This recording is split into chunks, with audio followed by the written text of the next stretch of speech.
我覺得年輕人一定要有夢想先可以撐起呢個香港啊、大灣區啊，嚟自呢個中國嘅未來啊。我哋大灣區係有一個叫做灣龍潮青年人扶持計劃嘅，入邊係好多嘅金像獎嘅董事啊，佢哋都會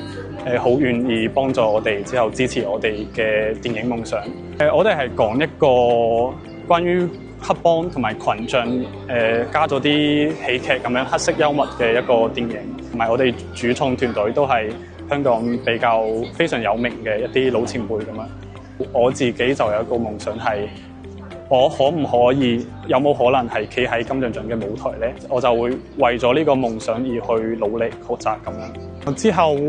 可能會有一間分公司會落地喺廣州南沙呢邊啦，因為我了解到南沙對於我哋港澳青年嘅政策係非常之好嘅，非常願意扶持我哋嘅。希望第時我拍嘅電影可以成功，之後順利咁樣攞到我哋香港嘅金像獎。